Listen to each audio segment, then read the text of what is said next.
I thought I knew exactly what kind of movie Eddington was, but the truth is I don't think anyone is really prepared for what this movie actually is unless you like voraciously read about it. It does something really brilliant, I think, and the more you unpack it, I think the clearer it becomes. Eddington isn't really what you think it is, and that's kind of exactly the point of the movie. This takes place in May of 2020 in a fictional New Mexico town called Eddington. And there's like a standoff between the town sheriff, which is Joaquin Phoenix's character, Joe Cross, and the town's mayor, which is Ted Garcia, played by Pedro Pascal. This is early COVID, right? Like when COVID first started, the George Floyd protest started. I thought this movie was just purely about like COVID in this little New Mexican town and like kind of how it affected this small area, right? But that is not what this movie is about at all. This movie is really about human behavior and the reality, like sort of each individual believes that is their own. It's not about COVID. COVID's just like a little backdrop, really. I thought it was going to be like a standoff between the mayor and the sheriff and their thoughts on COVID and the exaggeration of it. I mean, that's it was what I kind thought. of, but yeah, it was far more exaggerated than I could have imagined. I actually enjoyed this movie. For me, it didn't have the thriller anxiety feel that you might expect going into an Ari movie. I actually don't even know what genre I would consider this as. It's like labeled as Western comedy, but it's not really, doesn't really feel like a Western to me. I think it goes through like multiple genres, truthfully. It's like a satire. Yeah, that's probably why it's so hard to classify. Yeah. Cinematography was awesome. Those wide shots of the desert were sick. Great performances from the cast. I almost didn't recognize Austin as the cult leader. The first two acts were definitely stronger than the last act, but it wouldn't be an Ari Aster movie if it didn't completely turn on its head. So I just kind of fully embraced the madness there. You could say he was like prioritizing his wacky style or whatever instead of giving us like a solid landing, but again, it's Ari Aster, so I feel like if you want something coherent, you should probably just watch another movie. It definitely has its flaws, but if you enjoy Ari Aster, you would enjoy this movie. Yeah, it didn't really land as well with me. Maybe it was just because it was an exaggeration of everything that happened back then, and it's like, yeah, people are stupid, and I get what he was the message he was trying to convey, but 2.5 hours of the reliving the insanity of the last 5 years. I don't know. Maybe Ari Aster is just not my kind of director. But I think he's a better director than a screenwriter, though, because his writing style for me is just I don't know.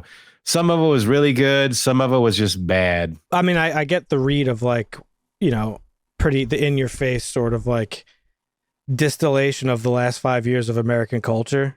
But that sort of, to me, was just like kind of noise. He doesn't do many interviews, really, but he was on this journalist's podcast that I like, David Sirota. Ari Aster went on there and basically confirmed the stuff that I kind of walked away from the movie with, which I found interesting, a lot of the stuff that he had to say. I'm not targeting you, but I do feel like a lot of people missed the point of the movie, to me.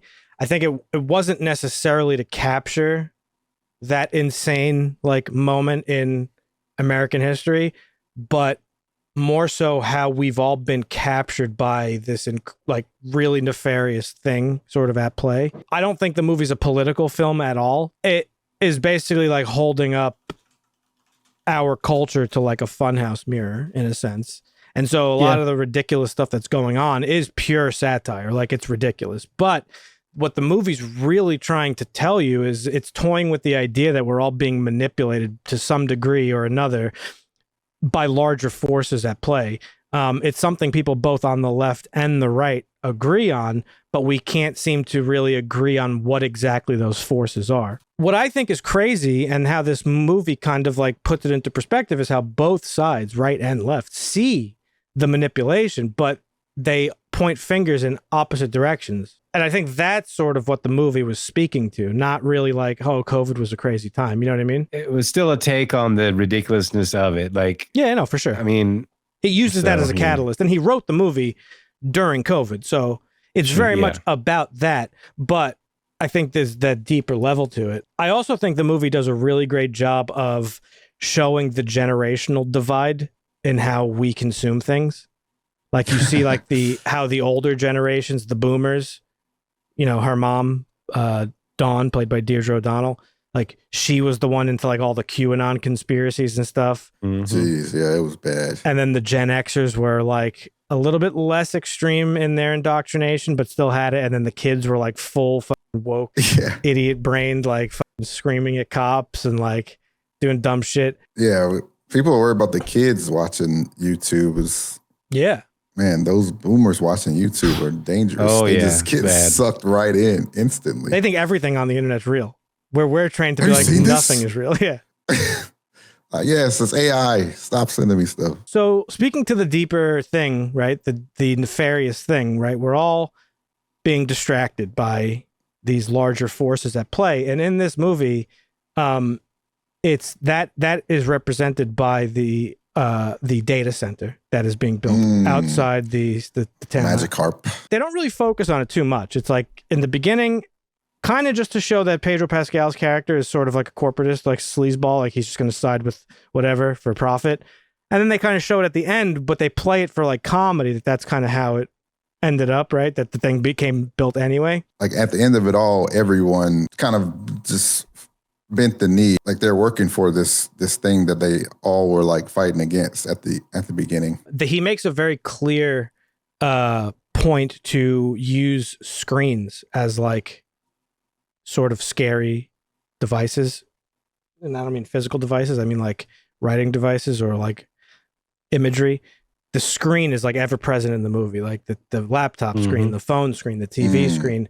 And I think in that way, the film is really about like the algorithm, right? And how it's been harnessed by corporate interests. And that's really what the movie's about at the end of the day. Just a bunch of people going at each other's throats, not seeing the bigger picture, hovering over them, the bigger problem, which in this movie is on the periphery. It's the data center that's being built outside. And then there's all this stuff happening in the town, which is insane. And these rivalries and these fights and this sort of escalating tension. And it's interesting that it's in a small town, because small towns, Dusty probably knows better than both of us, but it's small towns is where people are like closest, right? Like, everybody.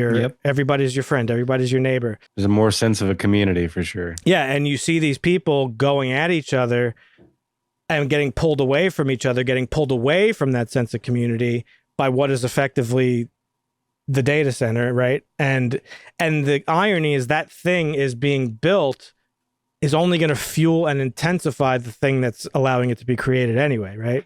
So I think the real world implication of what this movie's trying to say is, and we live it every day. We've talked about it a lot, and on some level, I feel like we're part of the machine, not us. I mean, we are big, as like, what we do here is like commentary, I guess. We personally don't, but like we've talked about plenty of times how easy it would be, right, to like manipulate people into success. Basically, and we could easily manipulate the system and make videos that are just like hateful and talking everything's woke, everything's bad, everything's this. Yep. And we would get millions and millions of subscribers, but we choose not to do that. But we're, in a sense, like we're part of like the system that the movie's trying to talk about, because it's this algorithmically driven information. It's like pulling people apart. It really spiked during COVID, but it's been boiling before that we're just yelling at each other about things, but we're not really yelling at each other about that thing, like the thing that we should, like, that matters, right? I think it did a pretty decent job of touching on all that stuff.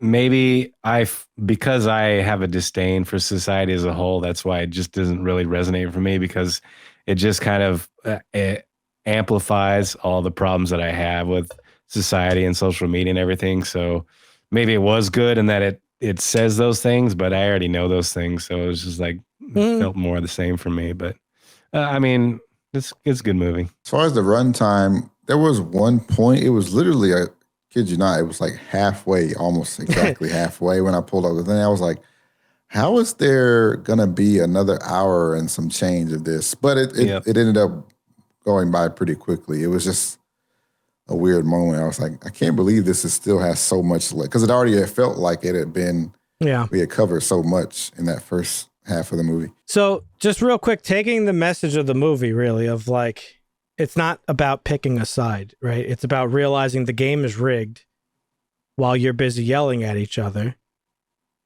And that's what makes it brilliant.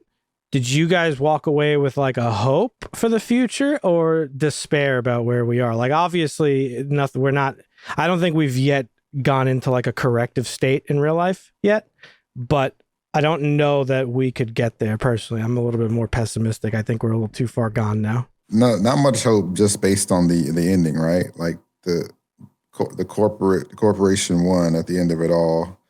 The main people, from what I saw, some of the people that were fighting against it, like the Native American cop or whatever, ended up just getting killed. So, and then they were showing like this Antifa or whatever, supposed to be the good guys, quote unquote, are the ones that killed this guy that was defending against the bad guys. Yep. So it's like, right.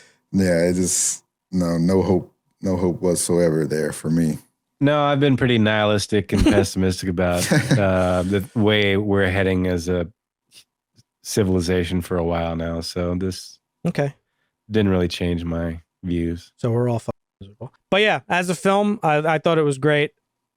You know, in terms of the technical stuff, like I said, acting, cinematography, music, all that stuff, fantastic. I loved pretty much every second of it. The messaging of it, you know, you're right, Dusty. Like, we live it every day. We don't really, you know, we're all aware of it, so that's whatever. But to see it in, you know, this satirical way was very funny. I thought the movie did a lot of very funny, smart things. But so this has a 6.7 on IMDb. I actually think it's a masterpiece. I'm bumping that score way up. I'm giving it a 10 out of 10, baby. Really? I'd probably give it a 7. 7? Okay. Yeah.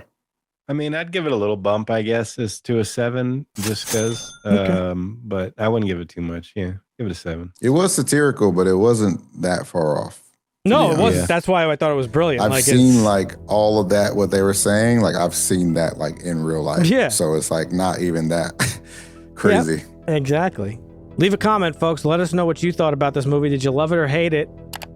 Did you think it was pointing a finger in your direction? That'd be interesting, because a lot of people seem to have felt that. I didn't, but it is what it is.